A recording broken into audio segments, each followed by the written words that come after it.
Good morning to all of you. आज आपण parasympathomimetic टॉपिकचा नेक्स्ट पार्ट डिस्कस करणार आहोत. आतापर्यंत आपण introduction to autonomic nervous system आणि पॅरासिम्पॅथोमायमेटिक ड्रगचं इनिशियल पार्ट, त्यामध्ये classification, mechanism of action of direct reaction. तर आवाज नाही. नाही येत? हॅलो, येतोय आता. येतोय का? Okay. Okay. Mechanism of action of directly acting आणि indirectly acting parasympathomimetic drugs. Okay. आणि त्यानंतर pharmacological actions of parasympathomimetic drugs discuss केलेला आहे. तर पॅरासिम्पॅथोमायमेटिक ड्रग्सलाच कोलिनर्जिक ड्रग असं म्हणतात. त्यामध्ये डायरेक्टली ऍक्टिंग ड्रग मध्ये कोलिनर्जिक अगोनिस्ट येतात आणि इनडायरेक्टली ऍक्टिंग ड्रग मध्ये अँटी कोलिनिस्टरेज, त्यालाच कोलिनिस्टरेज इन्हिबिटर्स असंही म्हणतात, तो ग्रुप येतो. कोलिनर्जिक अगोनिस्ट मध्ये कोलिनिस्टर्स आहेत आणि अल्कलॉइड्स आहेत. कोलिनिस्टर्स मध्ये ऍसिटिल कोलिन, बिथेनिकॉल, कार्बॅकॉल, मिथाकोलिन हे ड्रग येतात. आणि अल्कोलॉइड्स मध्ये मॅफनिमोनिक आपण पाहिलं होतं, पायलोकार्पिन, ॲरिकोलिन, ओके, अँड मस्कॅरिन. तर हे झाले कोलिनर्जिक अगोनिस्ट. आणि इनडायरेक्टली ऍक्टिंग मध्ये अँटी कोलिनिस्टरेज ड्रग जे येतात त्यामध्ये रिव्हर्सिबल इनहिबिटर्स आहेत, इरिव्हर्सिबल इनहिबिटर्स आहेत. रिव्हर्सिबल इनहिबिटर्स मध्ये कार्बामेट्स आणि नॉन कार्बामेट्स असे दोन ग्रुप पडतात. रिव्हर्सिबल इनहिबिटर्स मध्ये कार्बामेट्स मध्ये फायझोस्टिग्मिन, निव्होस्टिग्मिन, पायरिडोस्टिग्मिन, रिव्हास्टिग्मिन हे ड्रग येतात. आणि नॉन कार्बामेट्स मध्ये हिड्रोफोनियम, टॅक्रिन, त्यानंतर गॅलॅन्टामाइन आणि डोनिपेजिल हे ड्रग येतात. इरिव्हर्सिबल कोलिनिस्टरेज इन्हिबिटर्स जे होते, इरिव्हर्सिबल अँटीकोलिनिस्टरेज ड्रग, त्यात काही कार्बामेट आहे, कार्बॅरिल, प्रोपोक्झॉल आणि organophosphate compound, okay, malathion, ecothiophate, okay, diazinon, त्यानंतर टॅबून, सारिनसोमन, नर्व गॅस हे ड्रग्स त्याच्यात येतात. तर फार्मेकोलॉजिकल ऍक्शन्स मध्ये आपण कोलिनर्जिक अगोनिस्ट जे डायरेक्टली ऍक्टिंग ड्रग आहेत त्यामध्ये acetylcholine as a prototype होता, त्यामुळे तो डिस्कस केलेला आहे. Actually day to day clinical practice मध्ये ऍसिटिल कोलिन हा यूज होत नाही, हायग्रोस्कोपिक नेचर असल्यामुळं. तर तरी सुद्धा ॲज अ प्रोटोटाइप ड्रग तो कन्सिडर करून त्याचे मेकॅनिझम ऍक्च्युली डिटेल बुक्समध्ये मेन्शन केलेले आहेत. आणि mechanism of action cholinergic agonist ड्रगची जर विचारली तर this drug directly acts on cholinergic receptor and produce agonistic effect. This drugs act like endogenous acetyl choline, okay. तर त्यामध्ये ऍक्शनचा जर विचार केला तर आपल्याला लक्षात ठेवायचं की मस्क्युरेनिक, पेरिफेरल ऍक्शन्स आणि सेंट्रल ऍक्शन्स आहेत. पेरिफेरल मध्ये मस्क्युरेनिक आणि निकोटिनिक. मस्क्युरेनिक ऍक्शन्स आपण पाहिलेले आहेत, निकोटिनिक ऍक्शन्स आपण पाहिलेले आहेत. मस्क्युरेनिक मध्ये हार्डवर negative inotropic, chronotropic, dromotropic effect, blood वेसलवर exogenous acetyl choline, endothelium intact असेल तर व्हॅसोडायलेटेशन, एंडोथिलियम डॅमेज असेल तर व्हॅसो कॉन्स्ट्रिक्शन, स्मूथ मसलवर contraction of the smooth muscles and relaxation of the sphincter, ते पाहिलेले आहे आपण. ग्लँड्सवर increase secretions. Eye related actions, contraction of the circular muscle of iris resulting in meiosis, and contraction of ciliary muscle resulting in spasm of accommodation, increased drainage of aqueous humor, decrease in intraocular pressure. हे muscarinic actions पाहिल्या. Nicotinic action मध्ये activation of autonomic ganglia, both parasympathetic, sympathetic ganglia, and on skeletal muscle, there is contraction of the skeletal muscles. त्यामध्ये आपण पाहिलं की IV ऍसिटिल choline contraction नाही करत, कारण तोपर्यंत तो मेटाबोलाइज होतो तिथपर्यंत पोहोचतात. पण इंट्रा आर्टेरियल ऍसिटिल कोलिन दिला तर काही प्रमाणात कॉन्ट्रॅक्शन होतं, मग फॅसिक्युलेशन, ट्विचिंग हे मेन गोष्टी दिसून येतात. आणि आयन टू फोरेटिक ऍप्लिकेशन केलं तर स्केलेटल मसल कॉन्ट्रॅक्शन दिसतं. एंडोजेनस ऍसिटिल कोलिन तिथल्या तिथे लगेच रिलीज होतो स्केलेटल मसलच्या तिथे, तर तो चांगल्या प्रकारे कॉन्ट्रॅक्शन करतो. पण बाहेरून IV दिला तर स्केलेटल मसल पर्यंत रिच होणं पॉसिबल होत नाही, कारण सर्क्युलेशन मध्ये जे सुडोकोलिनेस्टरेज एन्झाईम असतं त्यांनी ते मेटाबोलाइज होतं. सेंट्रल ऍक्शन मध्ये आपण पाहिलं, बाहेरून जर ऍसिटिल कोलिन आपण देतो IV, तर तो ब्लड ब्रेन बॅरियर क्रॉस करत नाही. त्याच्यामुळं ऍसिटिल कोलिनची ऍक्शन जर CNS विचारली IV ऍसिटिल कोलिनची, तर नो ऍक्शन आहे. परंतु जर आपण ब्रेनमध्ये ऍसिटिल कोलिन डायरेक्टली ऍडमिनिस्टर केला किंवा काही अदर मस्कुरेनिक अगोनिस्टिक ड्रग जे आहेत ते ब्लड ब्रेन बॅरियर क्रॉस करत असतील, तर ते ओव्हरऑल CNS अरोजल इफेक्ट त्या कोलिनर्जिक अगोनिस्ट ड्रगचा दिसून येतो. तर ह्या फार्मेकोलॉजिकल ऍक्शन काल डिस्कस केल्या. आता आपण cholinergic agonist drug individual discuss करणार, त्याची युजेस पाहणार. त्यानंतर अँटीकोलिनिस्टरेज ड्रगच्या फार्मेकोलॉजिकल ऍक्शन, इंडिव्हिज्युअल ड्रग आणि युजेस पाहणार आजच्या लेक्चरमध्ये. तर फार्मेकोलॉजिकल ऍक्शन जर माहित असेल तर युजेस लक्षात ठेवणं सोपं जातं. ओके, चालेल. आजच्या लेक्चरला आपण स्टार्ट करूया. कालचा रिवाइज झालाय पार्ट. ओके, आवाज येतोय ना आता? Yes sir. Yes sir. आता जे इंडिव्हिज्युअल ड्रग्ज आहेत, इंडिव्हिज्युअल ड्रग्स मध्ये एक्झाम मध्ये तुम्हाला कोणी इंडिव्हिज्युअल ड्रग्स विचारणार नाही.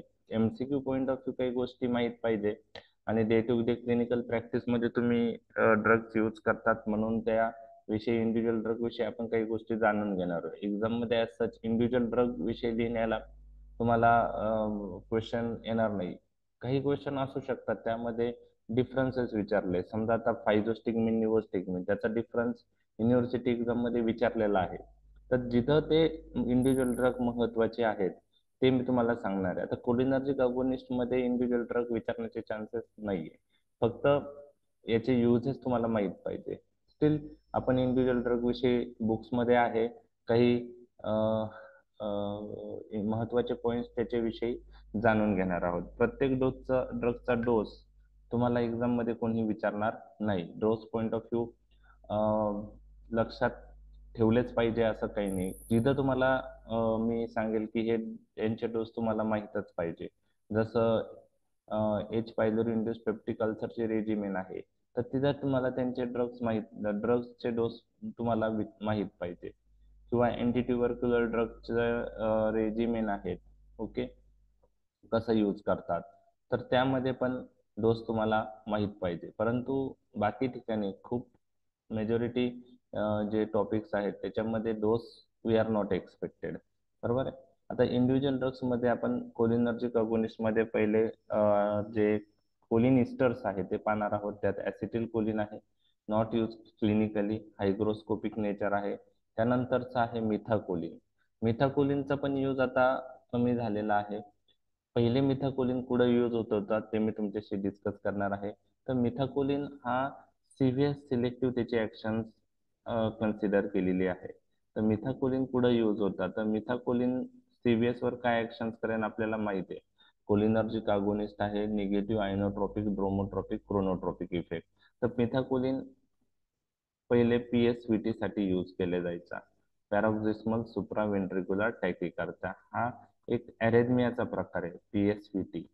ज्यावेळेस आपण CVS सिस्टीम डिस्कस करू त्यावेळेस हे PSVT येणार आहे, पॅरोक्सिस्मल सुप्राव्हेंट्रिक्युलर टॅकिकार्डिया, पॅरोक्सिस्मल सुप्राव्हेंट्रिक्युलर टॅकिकार्डिया. यामध्ये काय करतात, पॅरोक्सिस्मल सुप्राव्हेंट्रिक्युलर टॅकिकार्डिया मध्ये व्हेंट्रिकल प्रोटेक्ट करण्यासाठी जे ऍट्रियापासून येणारे सिग्नल्स आहेत ते AV नोडच्या तिथं काही प्रमाणात ब्लॉक केले जातात. म्हणजे सगळे सिग्नल व्हेंट्रिकलकडे आले नाही पाहिजे, म्हणून AV नोडचं काम कमी करायचं आहे, AV कंडक्शन स्लो करायचं आहे. तसे ड्रग आपल्याला देणं गरजेचं आहे. तर मग PSVT साठी आपण मिथॅकोलिन नावाचा ड्रग पहिले यूज करत होतो. परंतु आता खूप सारे नवीन ड्रग्स अवेलेबल आहे मार्केटमध्ये, त्यामुळं त्यामध्ये आपण PSVT साठी आता आपण कॅल्शियम चॅनल ब्लॉकर्स यूज करतो. त्यामुळे PSVT साठी आता मिथाकोलिन यूज करत नाही. तर दुसरा ड्रग जो मी डिस्कस केला आहे मिथाकोलिन. तर मिथाकोलिनचा जो यूज होता day to day clinical practice मध्ये तो होता PSVT, पॅरोक्सिस्मल सुप्राव्हेंट्रिक्युलर टॅकिकार्डिया, पण आता यूज होत नाही. त्यानंतर मिथाकोलिन अजून एक गोष्टीसाठी वापरायच्या, डायग्नोस्टिक प्रोसिजरसाठी इन्हेलेशनल मिथाकोलिन यूज करायचे, ज्या पेशंटला अस्थमा आहे का नाही ते पाहण्यासाठी. तर inhalationally it was use for diagnosis of bronchial hyper reactivity. Okay. Bronchial hyper म्हणजे त्यांच्याकडे क्लिनिकली ॲपरंट अस्थमा नाही आहे त्या पेशंटला, त्या पेशंटमध्ये ब्रॉन्कियल हायपर रिॲक्टिव्हिटी आहे का नाही ते पाहण्यासाठी मिथाकोलिन इन्हेलेशनली यूज करायचे. आता मिथाकोलिन इन्हेलेशनली दिल्याने काय होणार की ब्रॉन्को कॉन्स्ट्रिक्शन होणार, आणि ब्रॉन्को कॉन्स्ट्रिक्शन झाल्यानंतर जे रेस्पिरेटरी रिलेटेड आहे ते मध्ये, किंवा ब्रॉन्कियल हायपर रिॲक्टिव्हिटी जी कंडिशन आहे पेशंटला जर असेल तर ती ॲग्रिवेट होते. तर त्यावरून ते मिथाकोलिन चॅलेंज टेस्ट म्हणून मिथाकोलिनचा यूज व्हायचा, परंतु आता पण तो त्या पॉइंट ऑफ व्ह्यू यूज करत नाही. तर मिथाकोलिन चॅलेंज टेस्ट लक्षात नाही ठेवली तरी चालेल. Entrance point of view MBBS स्टुडंटला मी सांगत असतो ते, त्यामुळे ते डिटेलमध्ये घेतलेलं आहे. त्यानंतरचा ड्रग आहे बिथेनिकॉल आणि कार्बॅकॉल. याविषयी थोडी तुम्हाला माहित असणं गरजेचं आहे. बिथेनिकॉल आणि कार्बॅकॉल यांना आपण जे कोलिनर्जिक अगोनिस्ट आहेत त्यात बिथेनिकॉल आणि कार्बॅकॉल हे GIT आणि ब्लॅडर ह्या दोन साईटला जास्त सिलेक्टिव्ह ऍक्शन आहे त्यांना, GIT आणि ब्लॅडर, म्हणून ते GIT आणि ब्लॅडर कंडिशन जे आहे त्याच्यामध्ये ते यूज करतात. तर बिथेनिकॉल आणि कार्बॅकॉलच्या 2-3 इम्पॉर्टन्स पॉइंट्स मी तुमच्याशी डिस्कस करतो. पहिला पॉइंट असा आहे की ते सिलेक्टिव्ह आहेत कोणत्या ऍक्शनसाठी, GIT आणि ब्लॅडर. त्यानंतर ते ते लॉंग ऍक्टिंग आहेत. लॉंग ऍक्टिंग काय आहे की they are resistant to acetyl cholinesterase and butyryl cholinesterase enzyme. तर हे cholinergic agonistic drug by cholinesterase एन्झाईमने मेटाबोलाइज होतात. दोन टाईप आहे कोलिनिस्टरेज एन्झाईमचे, ऍसिटिल कोलिनिस्टरेज आणि butyryl cholinesterase. So both are resistant to metabolism by this enzyme. So both are long acting drug. ते long acting आहे कार्बॅकॉल आणि बिथेनिकॉल. आता ह्या दोघांमध्ये काही डिफरन्स आहे का, म्हणजे दोघांना GIT आणि ब्लॅडरवर सिलेक्टिव्ह ऍक्शन आहे, दोघं लॉंग ऍक्टिंग आहे, पण बिथेनिकॉल आणि कार्बॅकॉल मध्ये फरक आहे का? तर एक फरक तुम्हाला मी सांगणार आहे. कार्बॅकॉलचा जर विचार केला तर त्याला मस्कुरेनिक अगोनिस्ट आणि निकोटिनिक अगोनिस्ट ह्या दोन्ही ऍक्शन आहे. कार्बॅकॉलला जर विचार केला तर त्याला मस्कुरेनिक आणि निकोटिनिक दोन्ही रिसेप्टरवर अगोनिस्टिक ऍक्शन आहे. आणि बिथॅनिकॉलचा विचार केला तर बिथॅनिकॉलला फक्त मस्कुरेनिक ऍक्शन आहे. मस्कुरेनिक रिसेप्टर तो अगोनिस्ट म्हणून कार्य करतो, but it is devoid of nicotinic action. Devoid of nicotinic action. तर bethanechol has mainly muscarinic action but no nicotinic action. मग एखाद्या पेशंटला आपल्याला आता बिथेनिकॉल आणि कार्बॅकॉल पैकी कोणता ड्रग यूज करायचा हे कसं डिसाईड करायचं, तर त्यांच्या ऍक्शन्सवर. तर बिथेनिकॉलला फक्त मस्कुरेनिक अगोनिस्टिक ऍक्शन आहे, कार्बॅकॉलला मस्कुरेनिक अगोनिस्टिक ऍक्शन पण आहे, निकोटिनिक अगोनिस्टिक ऍक्शन पण आहे. मग GIT आणि ब्लॅडरच्या कंडिशन मध्ये दोघांपैकी ड्रग कोणता चांगला? ओके. GIT आणि ब्लॅडर कंडिशन, कोणत्या कंडिशन, समजा GITचा विचार केला तर पोस्ट ऑपरेटिव्ह किंवा पोस्ट पार्टम पॅरालायटिक इलियस असेल, किंवा ब्लॅडरचा विचार केला तर post operative post partum urinary retention असेल, अशा कंडिशन मध्ये आपण कोलिनर्जिक ड्रग यूज करतो. ओके. तर यामध्ये कार्बॅकॉल बेटर राहील का बिथेनिकॉल? बिथेनिकॉल. ओके, बिथेनिकॉल बेटर राहील, कारण आपल्याला इथं ऍक्शन कशावर पाहिजे, मस्कुरेनिक रिसेप्टरवर. GIT रिलेटेड आणि ब्लॅडर रिलेटेड कोलिनर्जिक रिसेप्टर हे मस्कुरेनिक आहे, आपल्याला इथं निकोटिनिक ऍक्शन नाही पाहिजे. मग या दोघांमध्ये मस्कुरेनिक ऍक्शन असणारा ड्रग बिथेनिकॉल आहे. कार्बॅकॉल उपयुक्त ठरेल, पण कार्बॅकॉलचं काय आहे, निकोटिनिक ऍक्शनमुळे स्केलेटल मसल कॉन्ट्रॅक्शन होईल, ते ऍक्शन आपल्याला नाही पाहिजे. तर मग आपण better to use bethanechol. Okay. आपल्याला GIT related smooth muscle contraction लागतं, bladder related smooth muscle contraction लागत असेल तर आपण बिथेनिकॉल यूज करू शकतो, मस्कुरेनिक ऍक्शन आपल्याला हवी असेल तर. तर मग दोघांमध्ये बिथिनिकॉल आपण प्रिफर करायला पाहिजे. तर कुठे यूज होतं, आता फार्माकोलॉजिकल ऍक्शन्स वरून याचे युजेस लक्षात ठेवायचे. तर कुठे यूज होतं युजेस ऑफ बिथेनिकॉल, तर post operative postpartum non obstructive urinary retention. Post operative postpartum non obstructive, हे महत्वाचा वर्ड आहे, नॉन ऑब्स्ट्रक्टिव्ह युरिनरी रिटेन्शन असेल किंवा त्याला न्यूरोजेनिक ब्लॅडर असेल, तर to promote urination point of view आपण यूज करतो. तर ऑपरेशन केल्यानंतर काही वेळेस युरिनरी रिटेन्शन होतं. ओके. काही वेळेस पोस्टपार्टम युरिनरी रिटेन्शन असतं. ओके. तर पोस्टपार्टम म्हणजे आफ्टर डिलिव्हरी. तर अशा वेळेस युरिनरी रिटेन्शन असेल तर for promote urination point of view आपण बिथेनिकॉल यूज करू शकतो. दुसरा यूज काय आहे बिथेनिकॉलचा? GIT related condition. कोणती आहे का GIT related condition? Gastro congenital megacolon. Congenital megacolon कधी होतं की पेरिस्टाल्सिस अफेक्ट झाला असेल तर कंजेनेटल मेगाकोलॉन होऊ शकतो, तर त्यामध्ये यूज करतो. आणि गॅस्ट्रोइसोफेजल रिफ्लक्स मध्येही तो यूज करू शकतो. गॅस्ट्रोइसोफेजल रिफ्लक्स मध्ये काय होतं, तर मी तुम्हाला काय सांगितलेलं आहे की स्पिंक्टरवर काय ऍक्शन आहे ह्या कोलिनर्जिक अगोनिस्टिक ड्रगची, आणि स्मूथ मसलवर काय ऍक्शन आहे. स्मूथ मसल जीआयटीचे स्मूथ काय असतात? मसल कॉन्ट्रॅक्शन होतं आणि स्पिंक्टर्स रिलॅक्स होतं. ओके.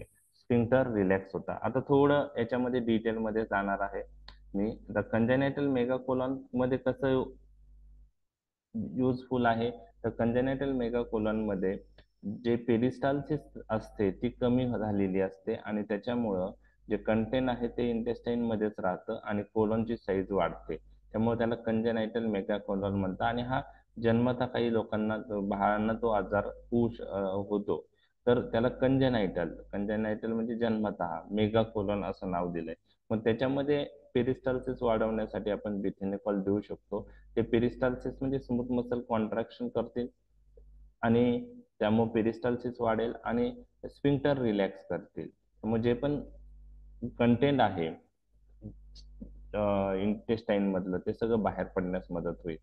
आणि दुसरा यूज आहे gastro oesophageal reflux disease. Gastro oesophageal reflux disease यामध्ये पण काय होतं की पेरिस्टाल्सिस वाढल्यामुळे जे कंटेंट आहे ते पुढं जातं, स्टमक मधून स्मॉल इंटेस्टाईन मध्ये जातं. फक्त अजून एक बुक्स मध्ये आता कन्फ्युजिंग पार्ट आहे. तुम्हाला मी सांगितलेलं आहे की the cholinergic drug responsible for relaxation of the sphincter. मग कोणतं स्पिंक्टर रिलॅक्स होतं? पायलोरिक. ओके. त्यानंतर इलिओसिकल, इलियम आणि सिकम मधलं. ओके.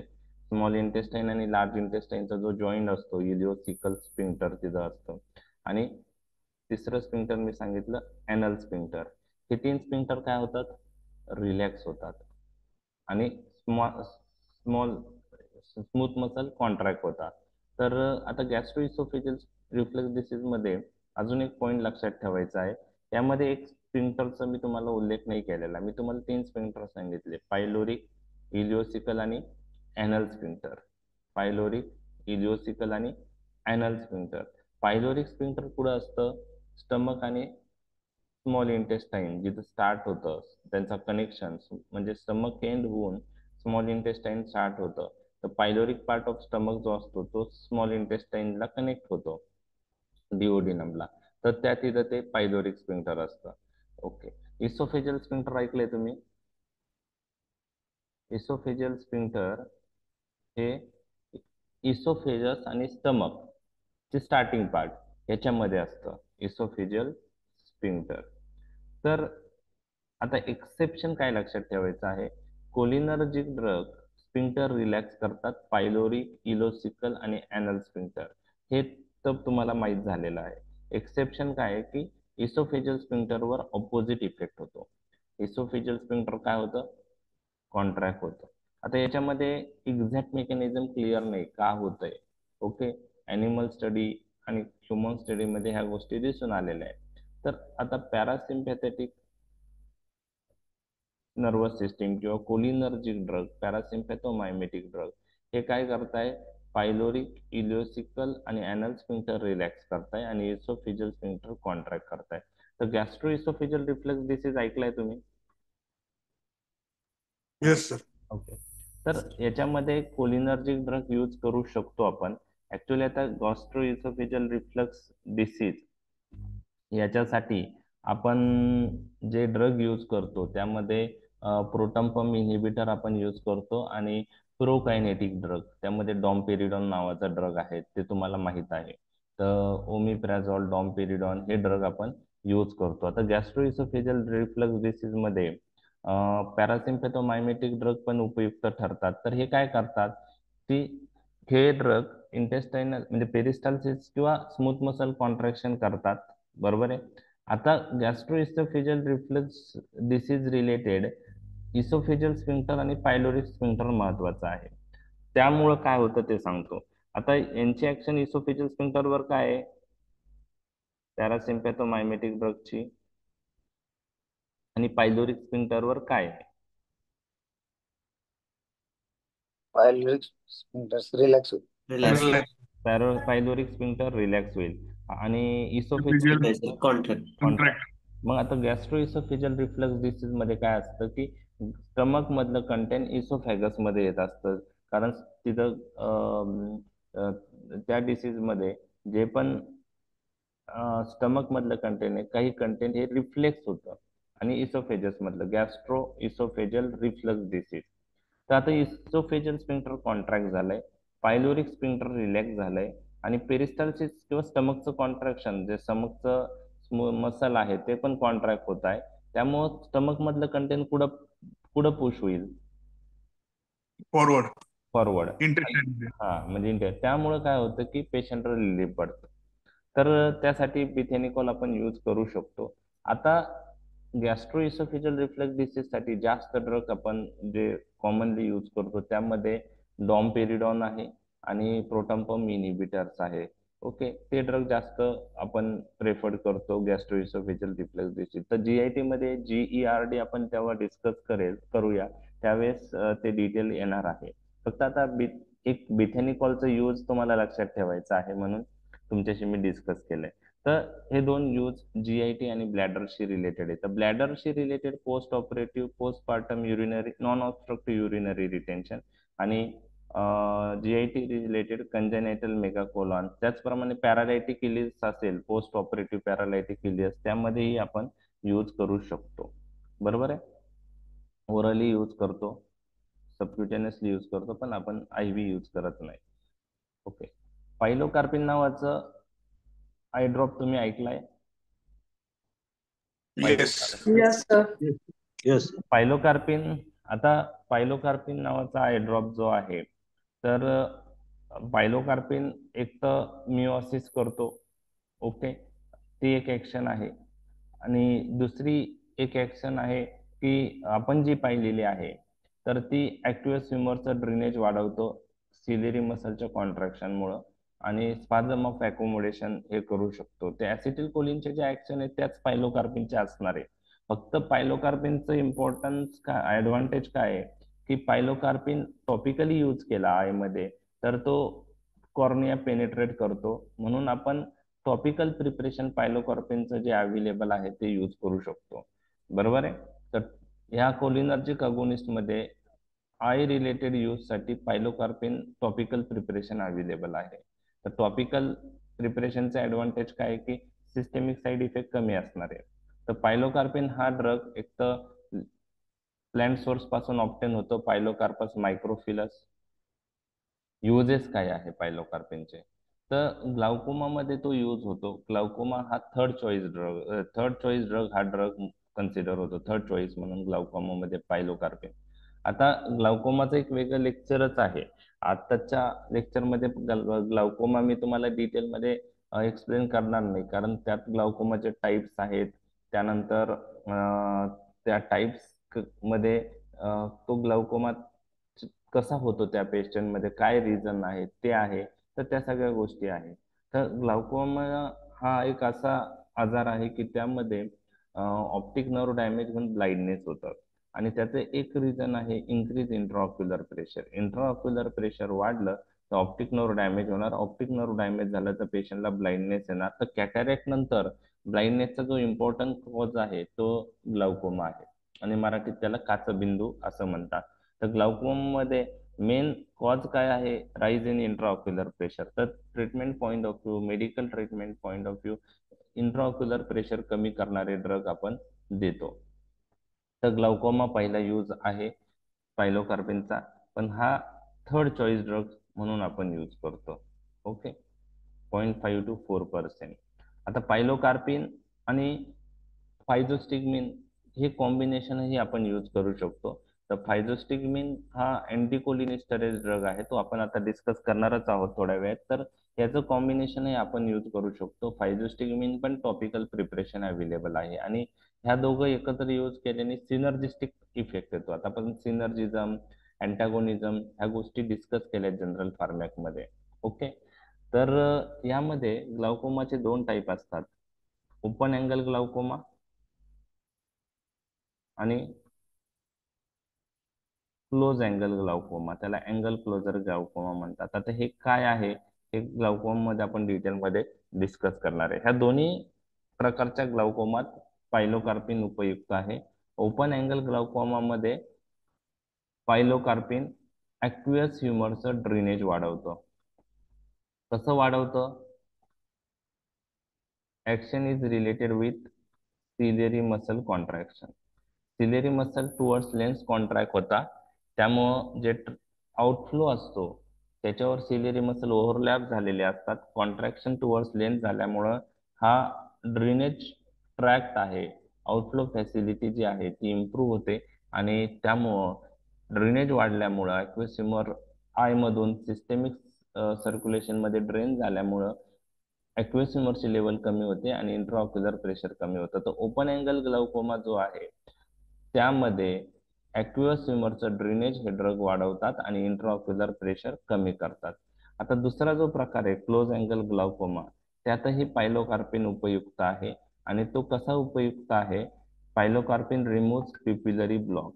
आता हे कसं रिमूव्ह करतात ते मी ग्लाउकोमा टॉपिक मध्ये डिस्कस करणार आहे, कारण तुम्हाला त्यासाठी पिप्युलरी ब्लॉक काय आहे ते माहीत पाहिजे. ओके, तर क्लोज अँगल ग्लाउकोमा मध्ये पायलोकार्पिन उपयुक्त आहे. आणि how it effective? It is effective by removing pupillary block. Pupillary block remove करून ते उपयुक्त ठरतो. तर थोडक्यात आत्ताच्या याला पायलोकार्पिन ग्लाउकोमात उपयुक्त आहे हे लक्षात आलंय. थर्ड चॉईस ड्रग आहे हे लक्षात आलंय. ओपन अँगल ग्लाउकोमामध्ये ड्रेनेज इम्प्रूव्ह करतं. ओके, आणि क्लोज अँगल ग्लाउकोमा मध्ये जो pupillary block is one of the reason for angle closure glaucoma, आणि ते पिप्युलरी ब्लॉक रिमूव्ह करण्याचं काम ते करतात. तर पिप्युलरी ब्लॉक कसा डेव्हलप होतो आणि त्याच्यामुळं अँगल क्लोजर ग्लाउकोमा कसा प्रेसिपिटेट होतो हे मी तुमच्याशी ग्लाउकोमा टॉपिक मध्ये डिस्कस करणार आहे. आत्ताच्या पॉइंटला third choice drug useful in both type of glaucoma, open angle glaucoma, close angle glaucoma. दोघांमध्ये मेकॅनिझम वेगळी आहे. ओपन अँगल मध्ये ड्रेनेज ऑफ ॲक्वियस ह्युमर वाढतं, क्लोज अँगल ग्लाउकोमा मध्ये पिप्युलरी ब्लॉक रिमूव्ह होतो. अजून दोन युजेस मी पायलोकार्पिनचे तुमच्याशी डिस्कस करणार आहे. तर आता दुसरा जो यूज आहे, आय रिलेटेड तीन यूज आहे. तर पहिला ग्लाउकोमा झालेला आहे. दुसरा यूज जो आहे, ज्या आता ऑप्थॅल्म पॉइंट ऑफ व्ह्यू आहे तो यूज, तर ज्यावेळेस आपल्याला रिफ्रॅक्टरी टेस्टिंग करायचं असतं, रिफ्रॅक्टरी एरर टेस्टिंग, त्यावेळेस ऑप्थॅल्मॉलॉजिस्ट एक ड्रग पेशंटच्या डोळ्यामध्ये टाकतो आणि अर्ध्या एक तासाने ती टेस्ट करतो. तर त्यामध्ये काय आहे की ते ड्रग कोणतं आहे? तर ते ड्रग आहे मिड्रॅटिक. ते ड्रग कोणते यूज करतात? मिड्रॅटिक. मिड्रॅटिक ड्रग मध्ये ते कोणते यूज करतात ते मी तुमच्याशी सांगतो की रिफ्रॅक्टरी एरर टेस्टिंग साठी अँटीकोलिनर्जिक ड्रग ऑप्थॅल्मॉलॉजिस्ट यूज करतात. Anticholinergic drug. Okay, anticholinergic drug. Okay, तर अँटीकोलिनर्जिक ड्रग काय करतात? पिपिलची साईज वाढवतात. ओके, आणि त्याचबरोबर अँटीकोलिनर्जिक ड्रग काय करतात? आता कोलिनर्जिक ड्रग काय करत होते? स्पाझम ऑफ अकोमोडेशन करत होते. विजन कुठं फिक्स होतं कोलिनर्जिक ड्रग मध्ये? क्लोज. क्लोज होत होतं.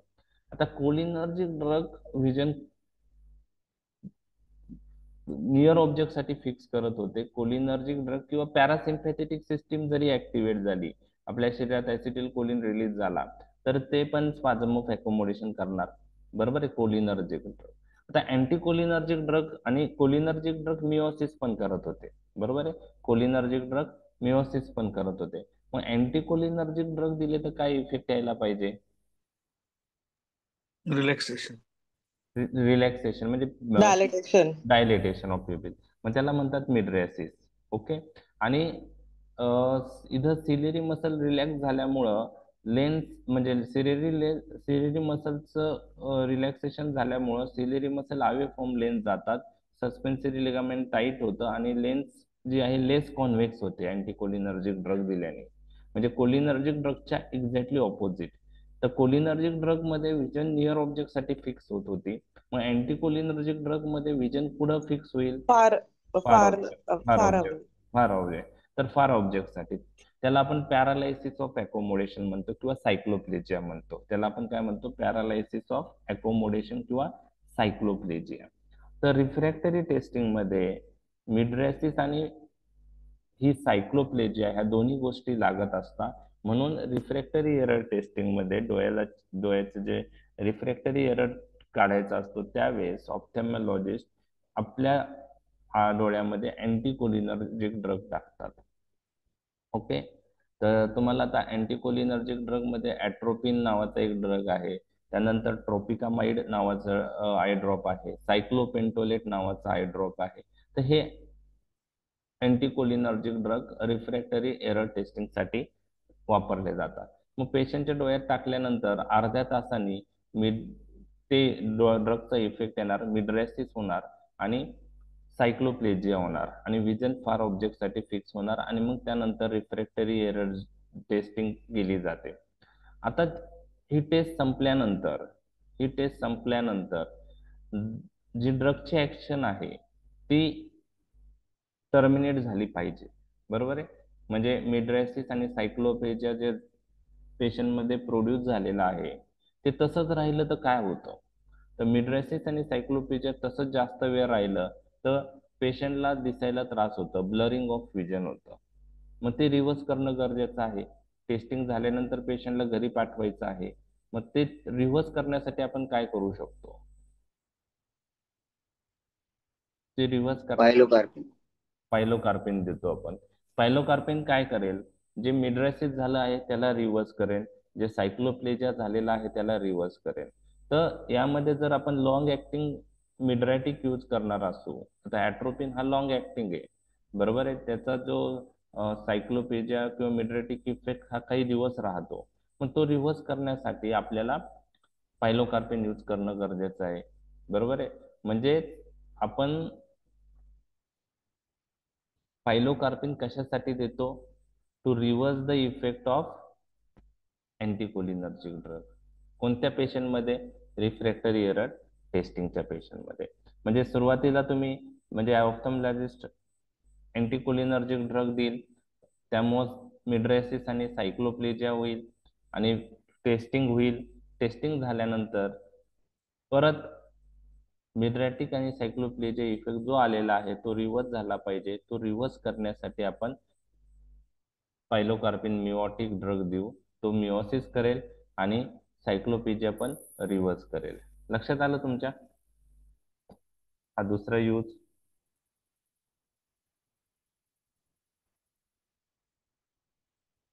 जस्ट बरोबर आहे, जेव्हा मिड्रॅटिक आपण रिफ्रॅक्टरी एरर टेस्टिंगला यूज करतो ते यूज केल्यानंतर त्याचा इफेक्ट रिव्हर्स करण्यासाठी आपण मिओटिक ड्रग देतो.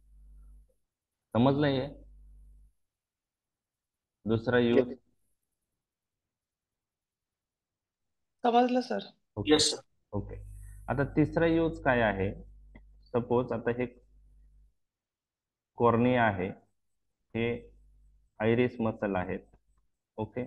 त्यानंतर इथं सिलेरी बॉडी आणि ही लेन्स आहे.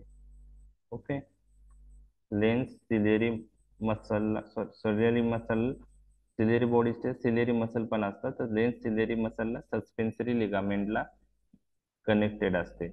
बरोबर आहे. तर हे कॉर्निया झालं. ओके, हे आयरिस झालं आणि ही लेन्स झाली. ओके. आता पहा, ज्यावेळेस कधी आय मध्ये इंजुरी होती, ओके, तर इंजुरी झाल्यामुळं काय होऊ शकतं ते मी तुमच्याशी डिस्कस करत आहे. तर ज्यावेळेस आय मध्ये इन्फेक्शन होतं, इन्फ्लामेशन होतं किंवा इंजुरी होते, त्यावेळेस कधी कधी अल्सर फॉर्मेशन होऊ शकतं. आणि अल्सर फॉर्मेशन झाल्यामुळं काय होतं, तर यामध्ये कॉर्निया आणि आयरिस एकमेकाला अटॅच होऊ शकतात. ओके, आणि काही वेळेस आयरी आणि लेन्स मध्ये ॲडेजन डेव्हलप होऊ शकतं. बरोबर, जेव्हा हिलिंग प्रोसेस होते, तर ते ॲडेजन कशाच्या मध्ये असू शकतं, कॉर्निया आणि आयरिस किंवा आयरिस आणि लेन्स. लक्षात आलं. तर हे कधी होऊ शकतं, ज्यावेळेस आयला इंजुरी झाली आणि त्यानंतर हिलिंग प्रोसेस जेव्हा स्टार्ट होते, त्यावेळेस जर आयरिस आणि कॉर्निया कॉन्टॅक्ट मध्ये आले तर तिथं ॲडेजन डेव्हलप होऊ शकतं. आयरिस आणि लेन्स मध्ये ॲडेजन डेव्हलप होऊ शकतं. बरोबर आहे.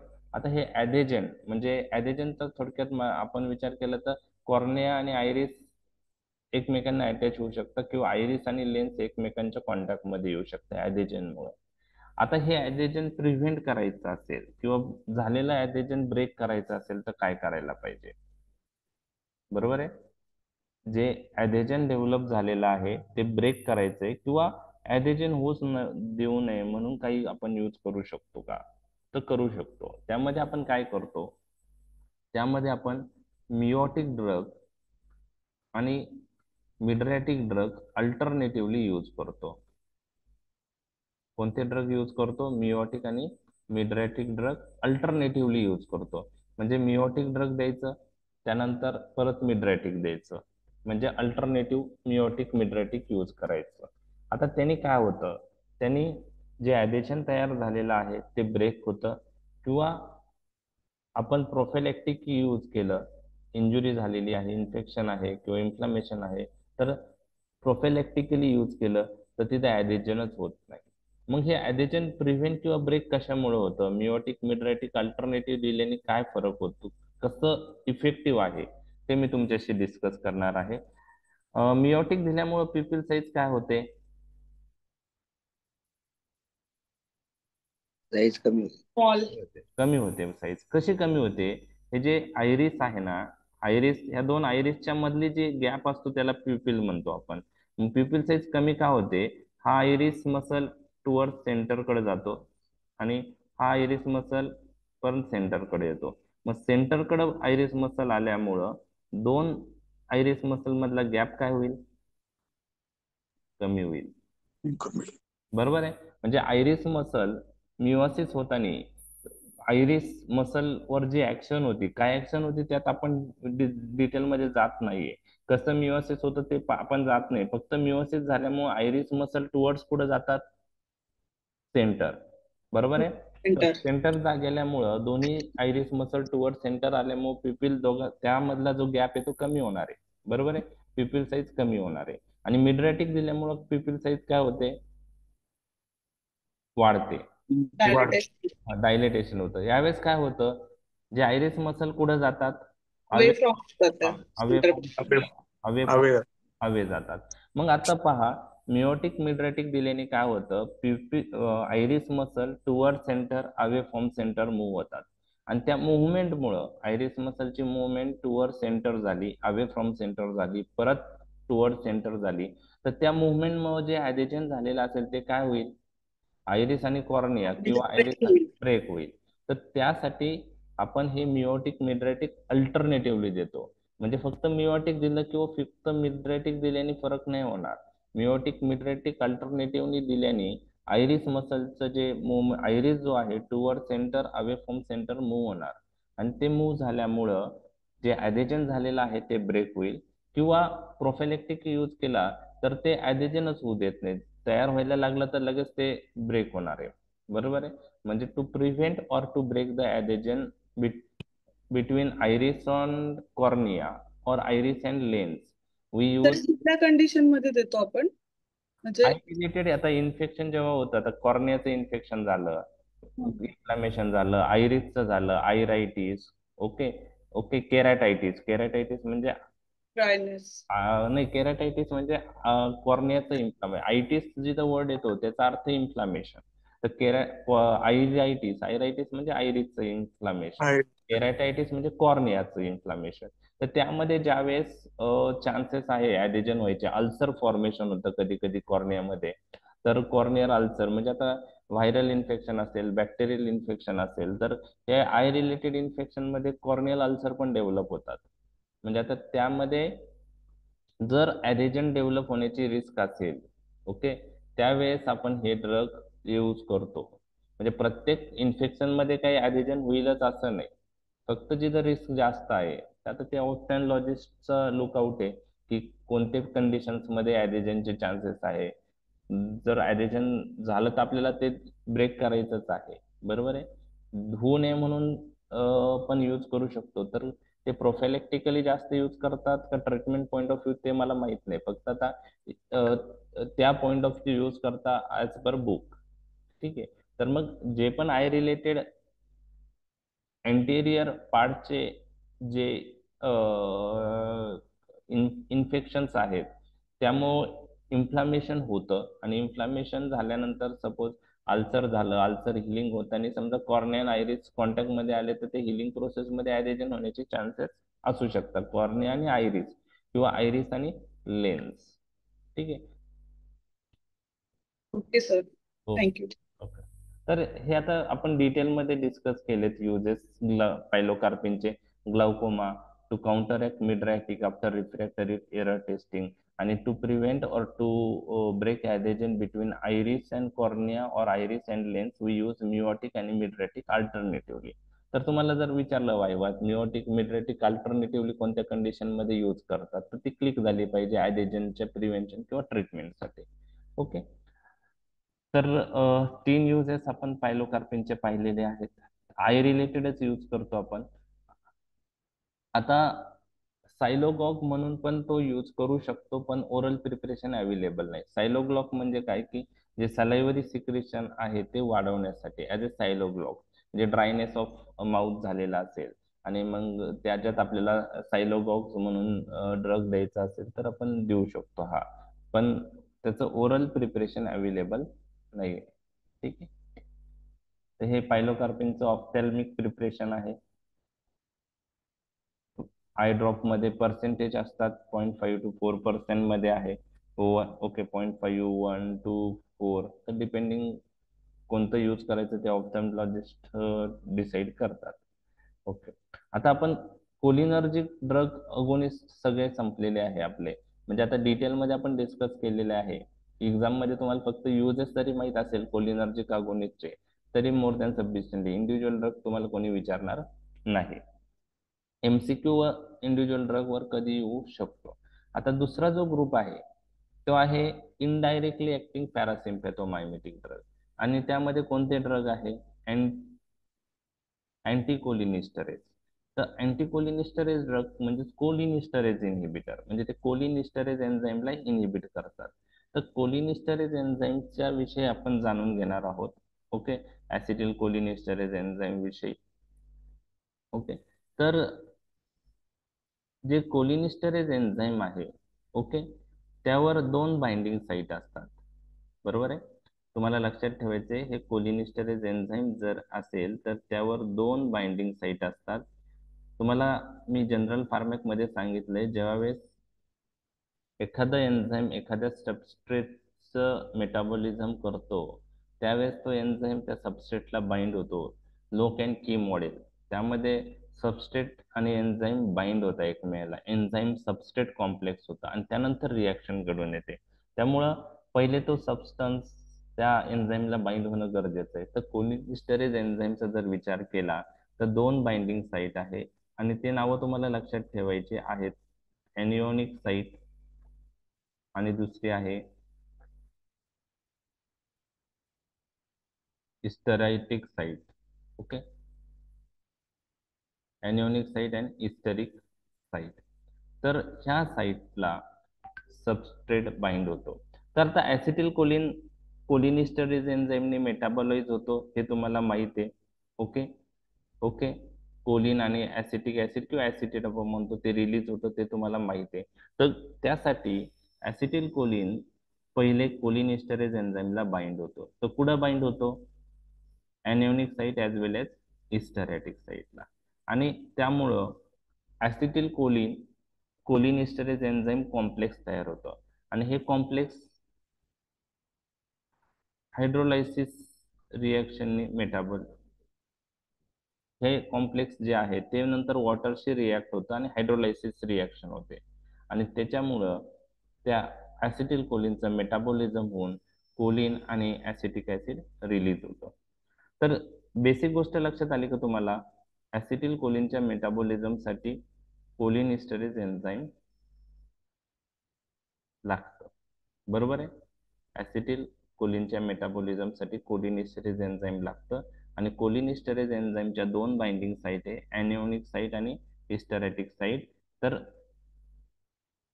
ऍसिटिल कोलिन हा एनिओनिक आणि हिस्टरेटिक साइट दोघांना बाइंड होऊन मेटाबोलाइज होतो. त्यामुळं त्याच्या ऍसिटिल कोलिनच्या बाइंडिंग साइट या दोन्ही साइट महत्वाच्या आहे, एनिओनिक साइट आणि हिस्टरेटिक साइट. आणि ऍसिटिल कोलिन त्या एन्झाईमला बाइंड झाल्यानंतर कोणती रिएक्शन होते? हायड्रोलायसिस. हायड्रोलायसिस रिॲक्शन म्हणजे हे जे कॉम्प्लेक्स आहे कशाबरोबर रिॲक्ट होतं? वॉटर मोलेक्युल बरोबर. आणि ऍसिटिल कोलिनचं मेटाबॉलिझम होऊन काय तयार होतं? ऍसिटिक ऍसिड आणि कोलिन. तर ऍसिटिल कोलिनचं मेटाबॉलिझम कसं होतं हे लक्षात आलं तुमच्या? Yes, sir. Yes, sir. आता जे ड्रग आहे, ओके, जे ड्रग आहेत ते कॉम्पिटेटिव्ह इन्हिबिटर आहे कोलिनिस्टरेजचे. जे ड्रग्स आपण कोलिनिस्टरेज इन्हिबिटर डिस्कस करणार आहे ते कोणते आहे? Competitive inhibitor. मग कॉम्पिटेटिव्ह इन्हिबिटर मध्ये ड्रग आणि सबस्ट्रेटची बाइंडिंग साइट काय राहील? Same. सेम राहील. Very good. मग जे पण ड्रग आपण यूज करणार आहे ते कोणत्या साइटला बाइंड होतील? एनिओनिक आणि हिस्टरेटिक साइटला. आता ऍसिटिल कोलिनच्या मेटाबॉलिझम साठी दोन्ही साइट फ्री असणं गरजेचं आहे, बरोबर आहे. मग जे ड्रग कॉम्पिटिटिव्ह कोलिनिस्टरेज इन्हिबिटर आहेत, ओके, कॉम्पिटिटिव्ह कोलिनिस्टरेज इन्हिबिटर्स आहेत, तर ते दोन्ही साइटला बाइंड होतात.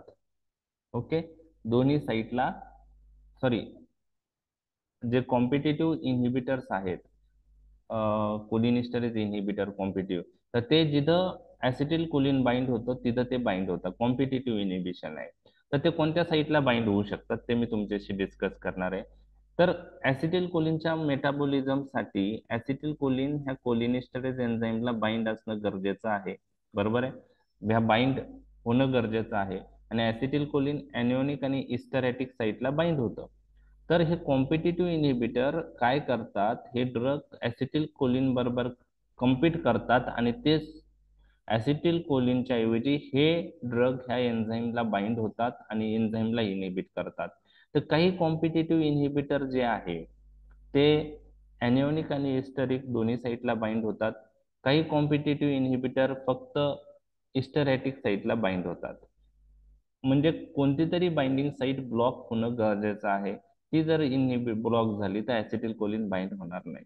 तर हे कॉम्पिटिटिव्ह इन्हिबिशन आहे. कॉम्पिटिटिव्ह इन्हिबिशन त्यामध्ये दोन प्रकार आहे,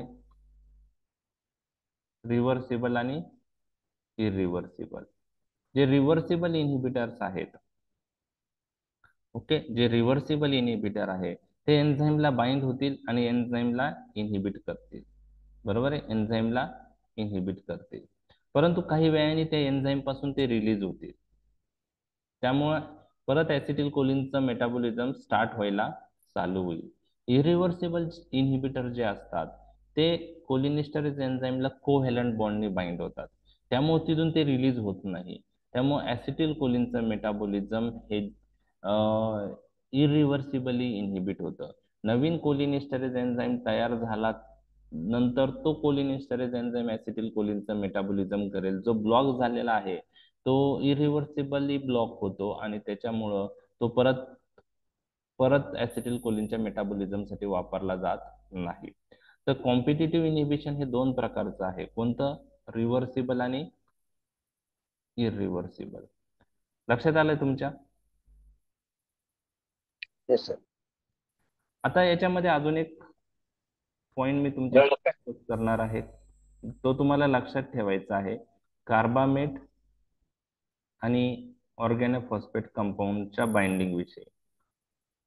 कोणत्या ग्रुप विषयी सांगत आहे मी? कार्बामेट आणि ऑर्गॅनोफॉस्फेट कंपाऊंड. तर कार्बामेट आणि ऑर्गॅनोफॉस्फेट कंपाऊंड जे आहेत, बरोबर आहे, ते दोन्ही कोलिनिस्टरेज इनहिबिटर आहेत. तर कार्बामेट कोलिनिस्टरेज एन्झाईम कसं इनहिबिट करतात? Carbamate bind with anionic site as well as esteratic site. Carbamate कोणत्या साइटला बाइंड होतात? ऍनिओनिक साइटला पण बाइंड होतात आणि हिस्टरिक साइटला पण बाइंड होतात आणि कोलिनिस्टरेज एन्झाईम इनहिबिट करतात. ऍसिटिल कोलिनला तिथं बाइंड होता येत नाही, ऍसिटिल कोलिनचं मेटाबॉलिझम इनहिबिट होतं. ऑर्गॅनोफॉस्फेट कंपाऊंडचा जर विचार केला तर ते कोलिनिस्टरेज एन्झाईम इनहिबिट करतात, पण ते कुठं बाइंड होतात? फक्त हिस्टरिक साइटला. कुठं बाइंड होतात? फक्त हिस्टरिक साइटला. हा डिफरन्स लक्षात येईल तुमच्या? लक्षात आलाय? जे ड्रग आहेत कोलिनिस्टरेज इनहिबिटर मध्ये, त्यामध्ये एक ग्रुप आहे पहा कार्बामेट आणि एक ग्रुप आहे ऑर्गॅनोफॉस्फेट कंपाऊंड. तर दोघांच्या बाइंडिंग मधला फरक सांगा तुम्ही मला काय आहे? दोघं कोलिनिस्टरेज इनहिबिटर आहे, पण फरक काय आहे? कार्बामेट दोन्ही साईडला बाइंड होतो, ऍनोइक आणि हिस्टरिक. हा, अनिओनिक आणि हिस्टरिक. आणि ऑर्गॅनोफॉस्फेट कंपाऊंड ऍनोइक नाही. ऑर्गॅनोफॉस्फेट कंपाऊंड कोणत्या साइटला बाइंड होतात? Historic side. हिस्टरिक साइटला. म्हणजे हा हा डिफरन्स तुम्हाला मी ज्यावेळेस कार्बामेट पॉइझनिंग किंवा ओपीपी पॉइझनिंग मी डिस्कस करेल त्यावेळेस तुम्हाला माहित राहिला पाहिजे किंवा आठवला पाहिजे. ठीक आहे. म्हणजे हे जे इनहिबिशन आहे, ह्या इनहिबिशन मध्ये पण थोडाफार जो फरक आहे तो तुम्हाला का महत्वाचा आहे त्यावेळेस मी तुम्हाला सांगणार आहे. आता फक्त तुम्हाला लक्षात ठेवायचंय कार्बामेट जे आहेत ते कोलिनिस्टरेज एन्झाईम इनहिबिट करतात, ऑर्गॅनोफॉस्फेट पण कोलिनिस्टरेज एन्झाईम इनहिबिट करतात, पण कार्बामेट हे दोन्ही साइटला बाइंड होतात, ऍनिओनिक साइट आणि हिस्टरिक साइट. आणि ऑर्गॅनोफॉस्फेट कंपाऊंड फक्त आणि फक्त हिस्टरिक साइटला बाइंड होतात. तर ऍनिओनिक साइट कोणत्या ड्रग्स मध्ये फ्री राहते?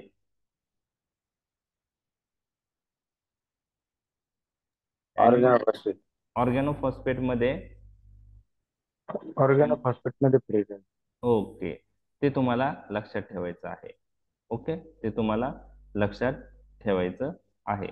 ठीक आहे, चालेल. आता याच्यामध्ये हे डिटेलमध्ये मी डिस्कस केलेलं आहे. हे तुम्हाला कोणी एन्झाईमचं विषय विचारणार नाही, फक्त डायरेक्ट व्हॉट आर अँटीकोलिनिस्टरेज ड्रग आणि हाऊ दे ऍक्ट. तर तुम्ही मला सांगा हे ड्रग कसे ऍक्ट होतील? कोलिनिस्टरेज एन्झाईम इनहिबिट झाल्यामुळे काय होईल? ऍसिटिल कोलिनचं मेटाबॉलिझम होणार. मग त्याची लेवल वाढेल. मग तो कशावर ऍक्ट होईल? ऍसिटिल कोलिन त्याची ऍक्शन कोणत्या रिसेप्टरवर होईल? करेक्ट आहे तुमचं. ऍसिटिल कोलिनचं मेटाबॉलिझम होणार नाही. म्हणजे ऍसिटिल कोलिनची बॉडी मधली लेवल काय होईल? मेटाबॉलिझम नाही झालं तर वाढेल. मग ऍसिटिल कोलिन कशावर ऍक्ट होईल? कोलिनर्जिक रिसेप्टरवर. काय टाईप आहे cholinergic रिसेप्टरचे?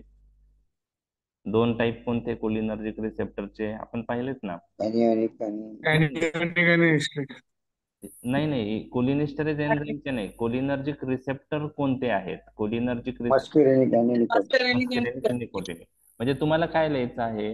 How anticholinesterase drugs effective mechanism of action.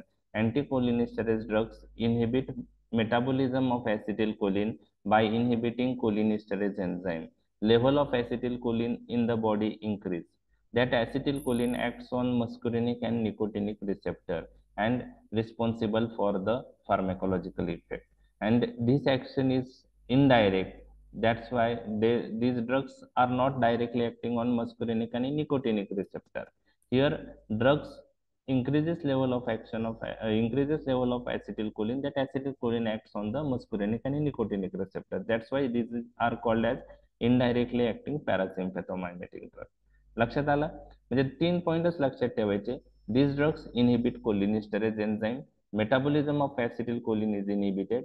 Level of acetylcholine is increased. That acetylcholine will act on muscarinic आणि nicotinic receptor. ह्या 3 पॉइंट लिहिले तर मेकॅनिझम ऑफ ऍक्शन संपून जाते. लक्षात आली मेकॅनिझम कशी आहे? मेकॅनिझम लक्षात आली? Yes sir. ओके. आता फार्मॅकोलॉजिकल इफेक्ट काय होणार आहे? तर फार्मॅकोलॉजिकल इफेक्ट काय होणार आहे? जे इंडोजेनस ऍसिटिलकोलिनची लेवल वाढल्यानंतर आपण जे ऍसिटिलकोलिनचे ऍक्शन्स पाहिले होते त्याच ह्या ड्रगने येणार आहे. बरोबर आहे? म्हणजे पॅरासिम्पॅथोमायमेटिक इफेक्ट मध्ये तेच येणार आहेत.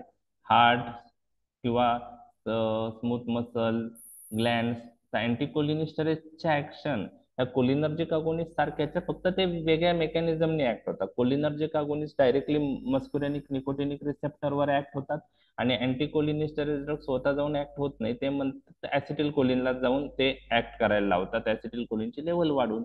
मग ऍसिटिलकोलिन ची लेवल वाढली आणि तो मस्कुरेनिक आणि निकोटिनिक रिसेप्टरवर ऍक्ट झाला तर कोणकोणते ऍक्शन येऊ शकतात हे तुम्हाला आता माहित झालेलं आहे. ते आपण परत एकदा बघूया. बरोबर आहे? मेकॅनिझम समजले तुम्हाला? Yes sir. Okay. Yes sir. Okay.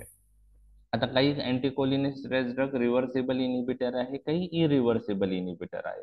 म्हणजे जे इनिबिशन आहे कोलिनिस्टरेज एन्झाईमचं, काही ड्रग रिव्हर्सिबली इनिबिट करतात, काही इरिव्हर्सिबली. आता बघा, रिव्हर्सिबल इनिबिटर्स मध्ये तुम्हाला माहित आहे ते ड्रग्ज आपण क्लासिफिकेशन मध्ये बघितलेत. कार्बामेट्स मध्ये फायझोस्टिग्मिन, निओस्टिग्मिन, पायरिडोस्टिग्मिन, रिवास्टिग्मिन. नॉन कार्बामेट्स मध्ये इड्रोफोनियम, टॅक्रिन, डोनिपेजिल, गॅलंटामाइन. इरिव्हर्सिबल इनिबिटर मध्ये कार्बामेट्स कोणते? कार्बेरिल आणि प्रोपोझल.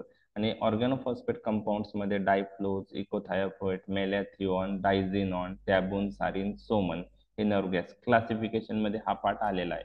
आता फार्मॅकोलॉजिकल इफेक्ट ऑलरेडी आपलं झालेलं आहे, ते फक्त परत एकदा मी तुमच्याशी डिस्कस करत आहे. यामध्ये हार्टवर ऍक्शन होईल, ग्लँड्सवर ऍक्शन होईल, स्मूथ मसलवर ऍक्शन होईल, कारण ऍसिटिलकोलिनची लेवल वाढल्यावर ते ऍक्ट होणार आहे. बरोबर आहे? आय मध्ये ऍक्शन होईल. ब्लड वेसलवर ऍक्शन येईल का अँटीकोलिनिस्टरेज ड्रगची?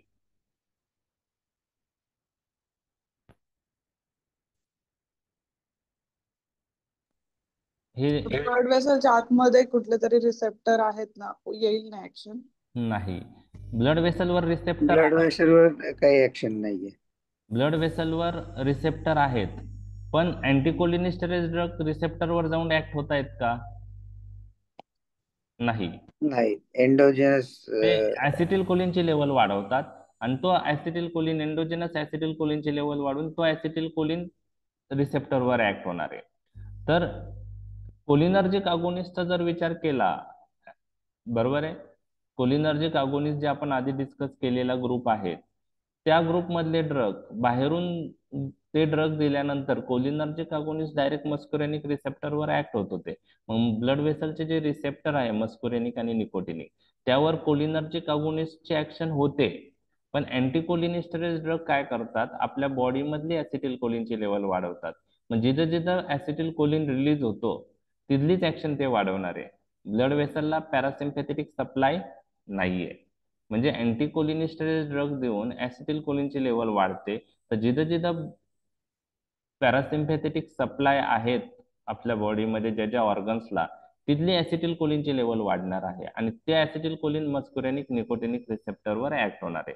तर कोलिनर्जिक अगोनिस्ट आणि अँटीकोलिनिस्टरेज ड्रगचे सगळे युजेस सेम आहेत. फक्त ब्लड वेसलवर कोलिनर्जिक अगोनिस्टची ऍक्शन होते, परंतु अँटीकोलिनिस्टरेज ड्रगची ऍक्शन दिसत नाही.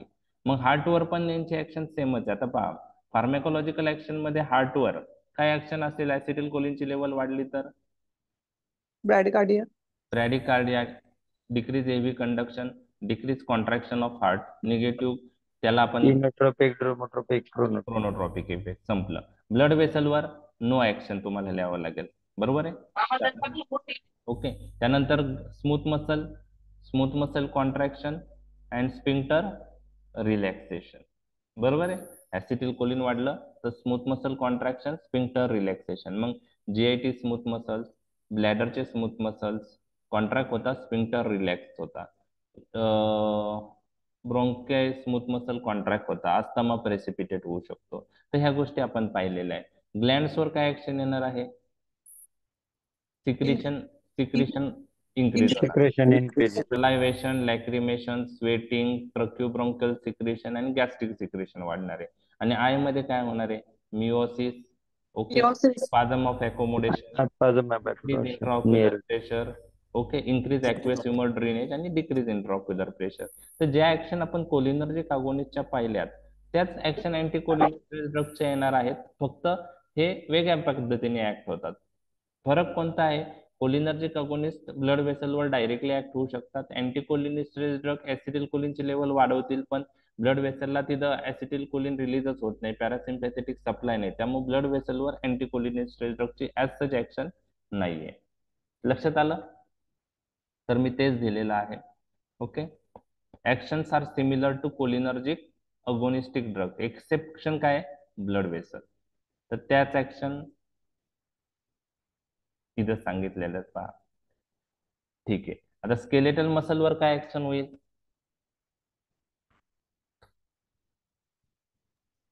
कॉन्ट्रॅक्शन. ऑटोनॉमिक गँग्लियाला काय होईल? ऍसिटिल कोलिनची लेवल वाढली तर स्टिम्युलेट होणार गँग्लिया. कोणता गँग्लिया स्टिम्युलेट होणार? पॅरासिम्पॅथेटिक का होणार, का सिम्पॅथेटिक होणार, का दोन्ही होणार? रिसेप्टर कुठं आहे? सिम्पॅथेटिक गँग्लियावर आहे का पॅरासिम्पॅथेटिक गँग्लियावर आहे का दोन्ही गँग्लियावर आहे? कोलिनर्जिक रिसेप्टर एन आणि M1. काल आपण पाहिलं ना कालच्या लेक्चर मध्ये, पॅरासिम्पॅथेटिक गँग्लिया असू द्या, सिम्पॅथेटिक गँग्लिया असू द्या, दोन्ही गँग्लियावर हे NN आणि M1 रिसेप्टर आहे. मग ते काय होईल? स्टिम्युलेट होतील. आठवतंय ना कालचं? गँग्लियावर ते जास्त प्रमाणात दिलं तरच जास्त प्रमाणात दिलं तरच. Very good. ऍक्ट होत. बरोबर आहे. जास्त प्रमाणात दिलं आपण ऍसिटिल कोलिन बाहेरून, त्यावरच गँग्लिया स्टिम्युलेट होतं, हे तुम्हाला माहिती आहे. पण कोणता गँग्लिया स्टिम्युलेट होतो? पॅरासिम्पॅथेटिक का सिम्पॅथेटिक का दोन्ही? तर आन्सर काय आहे? दोन्ही गँग्लिया स्टिम्युलेट होतात. सिम्पॅथेटिक गँग्लिया पण स्टिम्युलेट होऊ शकतो पॅरासिम्पॅथिक, कारण त्यावर जे रिसेप्टर आहे ते दोन्ही पॅरासिम्पॅथेटिक गँग्लिया आणि सिम्पॅथेटिक गँग्लिया दोघांवर कोणते रिसेप्टर आहे? कोलिनर्जिक NN आणि MM. गँग्लियावर कोणते रिसेप्टर आहे आपण बघितलंय पहा. हे रिसेप्टरचे लोकेशन तुम्ही चांगले करून ठेवा, म्हणजे तुम्हाला ते क्लिक होणार. त्याशिवाय नाही. M1 आणि NN होतं पहा, आठवतंय? गँग्लियावर हे दोन रिसेप्टर आहे, M1 आणि NN, आणि हे दोन्ही ऍक्टिव्हेट दोन्ही गँग्लियावर ते रिसेप्टर आहे, सिम्पॅथेटिक पॅरासिम्पॅथेटिक. म्हणून त्यांनी नाव काय दिलंय? ऑटोनॉमिक गँग्लिया ऍक्टिव्हेट होता. ऑटोनॉमिक गँग्लियामध्ये पॅरासिम्पॅथेटिक गँग्लिया पण येतो आणि सिम्पॅथेटिक गँग्लिया पण येतो. तर फार्मॅकोलॉजिकल ऍक्शन जर तुम्हाला अँटीकोलिनिस्टरेज ड्रगच्या विचारल्या तर लिहिता येतील. Yes sir. ओके. फरक फक्त कोलिनर्जिक अगोनिस्ट सारख्याच ऍक्शन आहे, फरक फक्त कुठं आहे? ब्लड वेसलशी रिलेटेड. लक्षात आलं? लक्षात आले pharmacological action? Yes sir. Okay, चालेल. आपण जो डिफरन्स तुम्हाला युनिव्हर्सिटीमध्ये विचारला जाऊ शकतो ते मी तुमच्याशी डिस्कस करत आहे. कोणत्या दोन ड्रगचा डिफरन्स विचारला जाऊ शकतो यामध्ये? फायझोस्टिग्मिन आणि निओस्टिग्मिन. हे रिव्हर्सिबल इनहिबिटर आहे का इरिव्हर्सिबल इनहिबिटर आहे? फायझोस्टिग्मिन, निओस्टिग्मिन क्लासिफिकेशन मध्ये रिव्हर्सिबल इनहिबिटर आहे. बरं, कार्बामेट आहे का नॉन कार्बामेट आहे? दोघं कार्बामेट्स आहे. हे सिमिलर पॉइंट मी तुमचे डिस्कस केले. फायझोस्टिग्मिन, निओस्टिग्मिन कोलिनिस्टरेज इनहिबिटर आहे, दोन्ही रिव्हर्सिबल इनहिबिटर आहे, दोन्ही कार्बामेट ग्रुपचे आहेत. लक्षात आलं तुमच्या? लक्षात आलं? ओके, ठीक आहे. आता या दोघांचा डिफरन्स पहा. आता डिफरन्स लक्षात ठेवायला काही पॉइंट्स तुम्हाला लक्षात ठेवावे लागतात. एक तर त्याचा सोर्स मध्ये काही फरक आहे का, केमिस्ट्री पार्ट मध्ये फरक आहे का, फार्मेकोकायनेटिक पॉइंट ऑफ व्ह्यू काही फरक आहे का, फार्मेकोडायनेमिक पॉइंट ऑफ व्ह्यू म्हणजे मेकॅनिझम ऑफ ऍक्शन मध्ये काही फरक आहे का, त्यानंतर कोणत्या कंडिशन साठी ते मेनली यूज होतात, कोणते प्रिपरेशन अवेलेबल आहेत, तर याच्यावरून डिफरन्स लक्षात ठेवायचा आहे. तर आता फायझोस्टिग्मिन आणि निओस्टिग्मिन हे दोन्ही ड्रग कोलिनिस्टरेज इनिबिटर आहेत, दोन्ही कार्बामेट ग्रुपचे आहेत, दोन्ही रिव्हर्सिबल इनिबिटर आहे. पण त्यात काय डिफरन्स आहे, तर फायझोस्टिग्मिन आणि निओस्टिग्मिनचा जर सोर्स बघितला तर फायझोस्टिग्मिन हा नॅचरल सोर्स पासून ऑब्टेन होतो, एका प्लांट पासून तो ऑब्टेन होतो. तर प्लांटचं नाव लक्षात नाही ठेवलं तरी चालेल. फायझोस्टिग्मिन नॅचरल सोर्स आणि निओस्टिग्मिन हा सिंथेटिक आहे, म्हणजे तो आपण लॅबोरेटरी मध्ये तयार करतो. तर फायझोस्टिग्मिन एक फायझोस्टिग्मा व्हेनिनोसम नावाच्या प्लांट पासून तो ऑब्टेन होतो. तर source point of view physostigmine is natural, neostigmine is synthetic. Physostigmine जर केमिस्ट्रीचा पार्टचा विचार केला, हे तुम्हाला माहीतच पाहिजे. Physostigmine is a tertiary compound आणि निओस्टिग्मिन इज क्वाटर्नरी कंपाऊंड. तर physostigmine is tertiary amine derivative आणि neostigmine is quaternary ammonium derivative.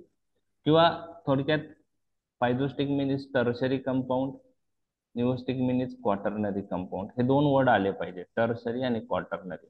आणि एक लक्षात घ्या की टर्शरी आणि क्वाटर्नरी कंपाऊंड जिथं जिथं तुम्हाला येईल, ज्यावेळेस टर्शरी कंपाऊंड तुमचं तुम्हाला ते मेन्शन झालेला बुकमध्ये जे मेन्शन केलंय, तुम्ही जेव्हा त्या वाचत असताना त्यावेळेस येईल की हा टर्शरी कंपाऊंड आहे, हा क्वाटर्नरी कंपाऊंड आहे. तर एक लक्षात घ्या, जिथं पण तुम्हाला टर्शरी वर्ड येतो तर तुम्हाला लक्षात ठेवायचे की असे ड्रग टर्शरी कंपाऊंड जे आहे हे लिपिड सोल्युबल असतात आणि क्वाटर्नरी कंपाऊंड हे लिपिड इनसोल्युबल असतात.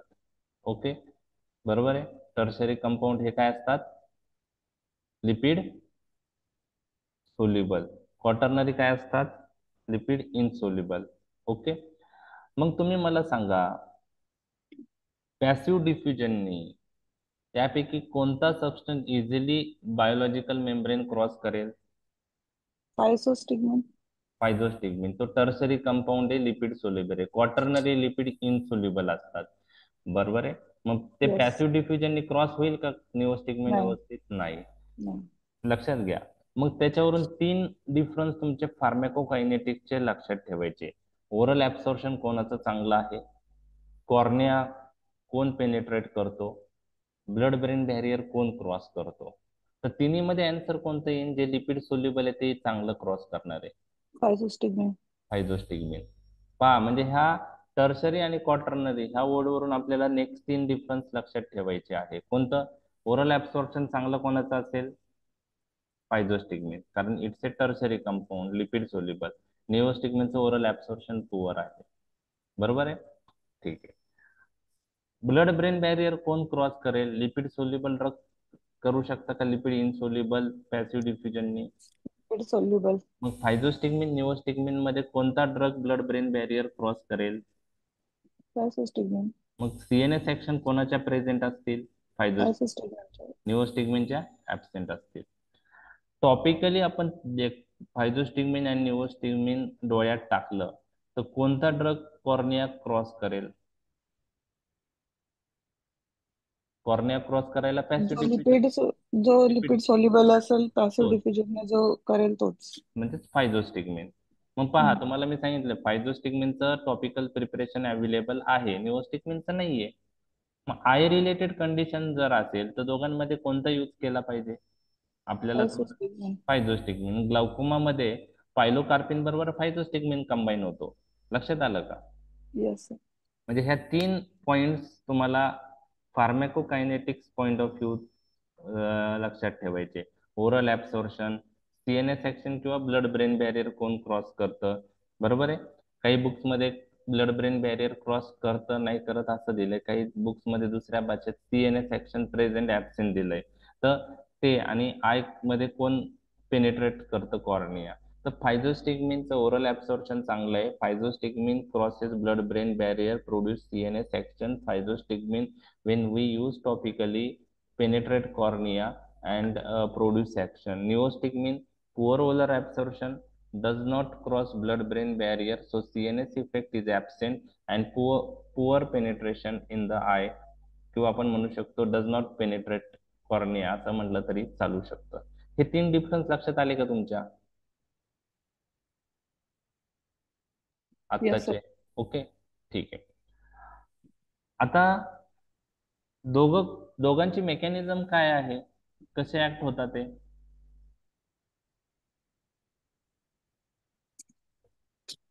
कोणतं एन्झाईम इनिबिट करतात?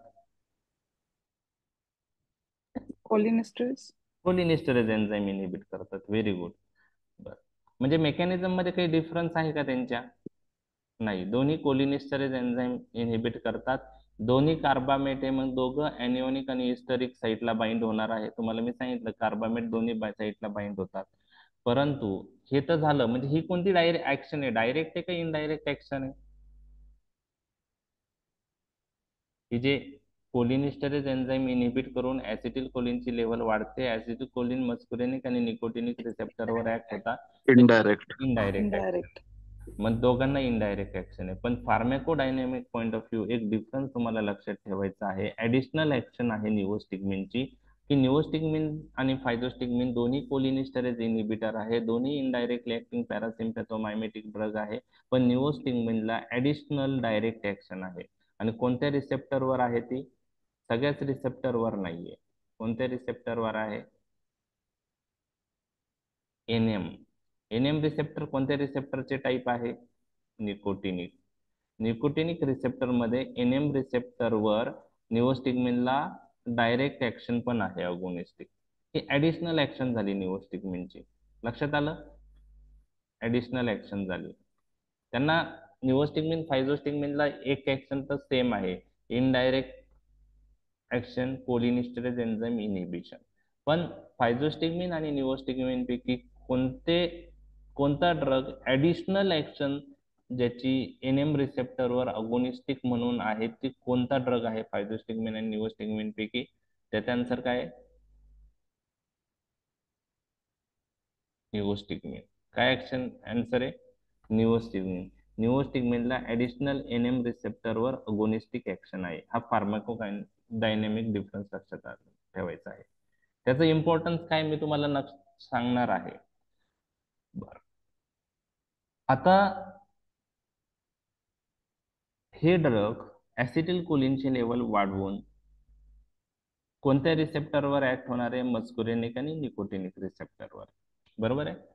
तर एक लक्षात घ्या, जे ऑटोनॉमिक इफेक्टर्स आहेत, म्हणजे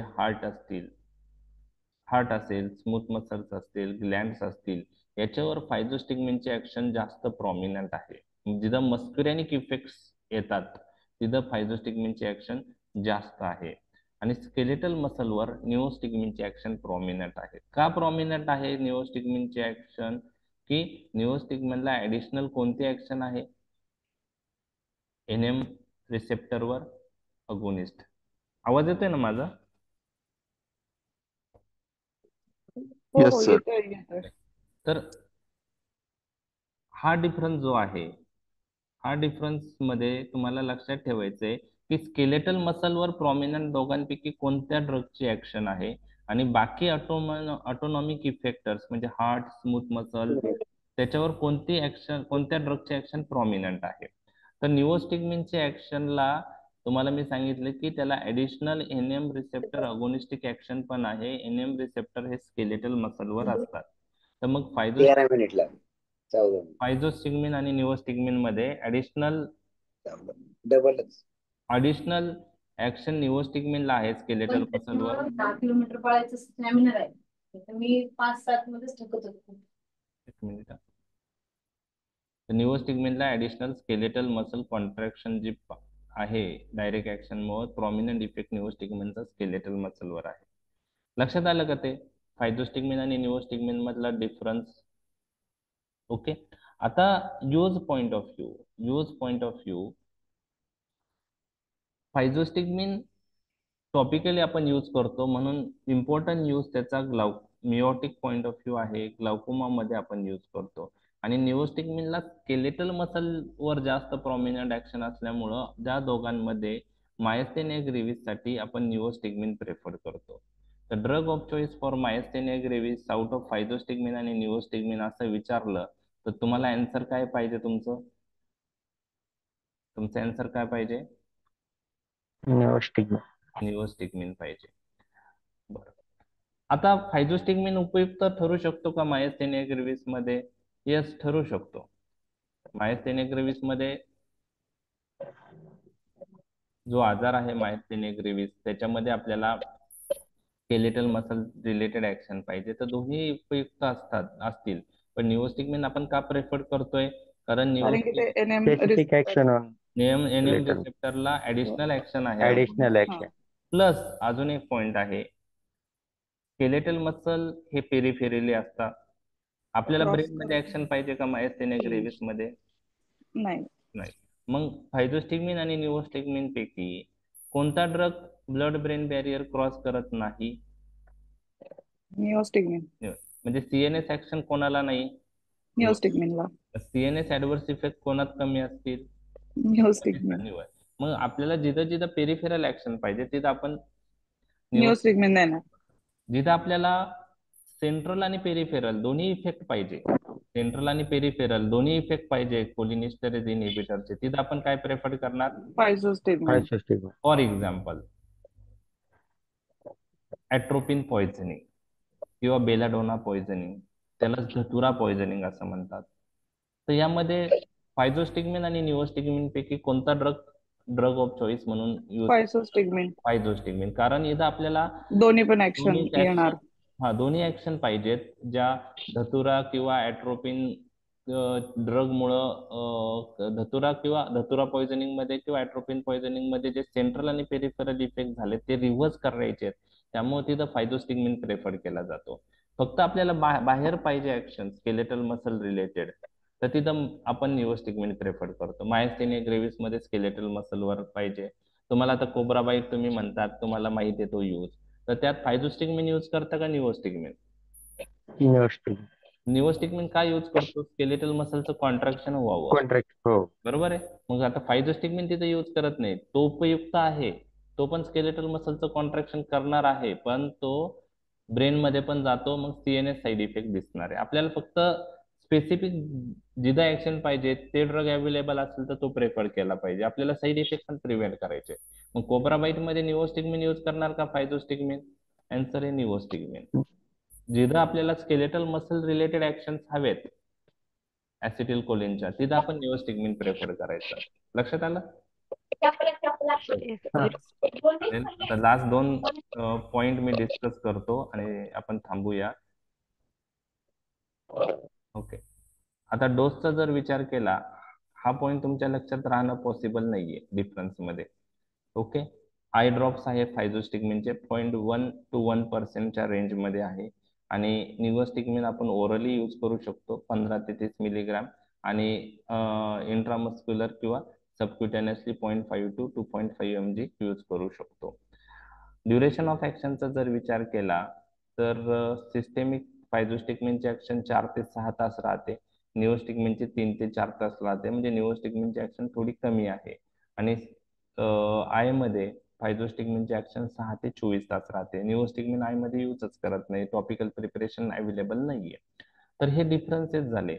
यामधले तुम्हाला 5 ते 6 डिफरन्स आले पाहिजे, समजा शॉर्ट नोट आली आणि युनिव्हर्सिटी एक्झाम मध्ये फायझोस्टिग्मिन निओस्टिग्मिन डिफरन्स सीसीएमपी एक्झाम मध्ये विचारलेला आहे. तर तुम्हाला आजचा होमवर्क असा आहे की तुम्हाला हे जे डिफरन्स आहे फायझोस्टिग्मिन आणि निओस्टिग्मिनचा, तो तुम्हाला व्यवस्थित करायचा आहे. ओके. Yes sir. ओके, तर तो होमवर्क राहील तुम्हाला. तर आता आपले बाकीचे ड्रग राहिलेत, ठीक आहे, 9 वाजत आलेत, तर आपण आता बाकीचे ड्रग उद्या पाहूया, आणि त्यानंतर त्याचे युजेस आणि ओपीपी पॉइझनिंग, म्हणजे आपला पॅरासिम्पॅथोमायमेटिक ड्रगचा टॉपिक आहे तो संपेल, आणि मग पॅरासिम्पॅथोलायटिक ड्रग आपण स्टार्ट करूया. तर थोडा आपण स्लो घेतोय, तुम्हाला ते कन्सेप्ट क्लिअर होण्यासाठी स्लो चाललंय. तर तुम्ही त्या कन्सेप्ट तुम्हाला लक्षात आले, म्हणजे तुम्हाला आता रिसेप्टर माहीत आहे, रिसेप्टरचं लोकेशन माहीत पाहिजे, त्यानंतर ते ऍक्टिव्हेट झाले तर काय होतं हे टिप ऑफ टंग पाहिजे. कारण ज्यावेळेस आपण पुढं पुढं जाणार त्यावेळेस तुम्हाला हे कन्फ्युजन होणार आहे. आता थोडं ठीक आहे, आपल्याला लक्षात राहतंय बाकीचं, पण जेव्हा ते बाकीचे सिस्टीम राहिलेल्या येतील एएनएच चे टॉपिक्स, तेव्हा ते सगळं कन्फ्युज होतं. म्हणून आतापासूनच रिसेप्टर, त्याचे location, pharmacological action, tip of tongue झाल्या पाहिजे पॅरासिम्पॅथोमायमेटिक ड्रगच्या. ठीक आहे, चालेल. समजलाय टॉपिक? हो सर. ओके.